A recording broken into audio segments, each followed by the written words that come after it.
In Module 4, we do our initial risk identification. The instructions ask for 5 risks. I've got 6 here, and I've got one which is a positive risk. If you go back to my charter, the sample charter, and compare these risks, each of these risks is specific to what's in that charter.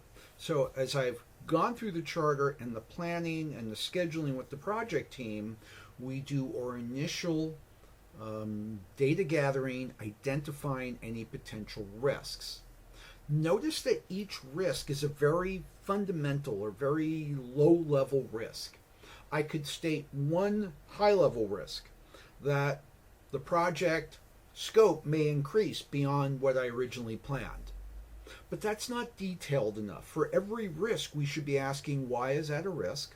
And what is the cause of that risk? So my first risk is all about the air filtration system. And notice I'm describing why this is a risk.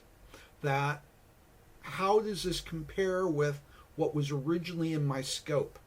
How does this risk compare with what was in my scope? Notice that of the triple constraints, only one of the constraints is listed. The response, or how I resolve this risk, may affect the triple constraints, all 3 of the constraints, but at the outset, this one risk here is a scope risk.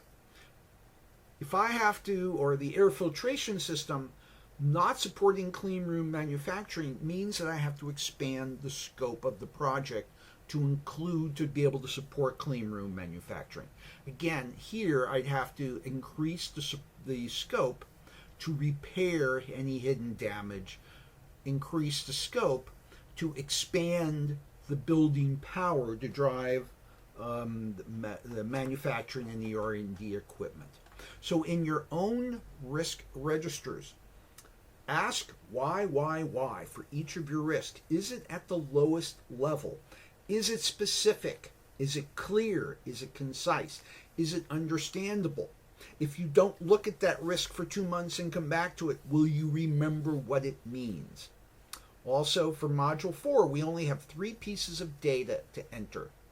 The risk description, the date identified, and which of the triple constraints.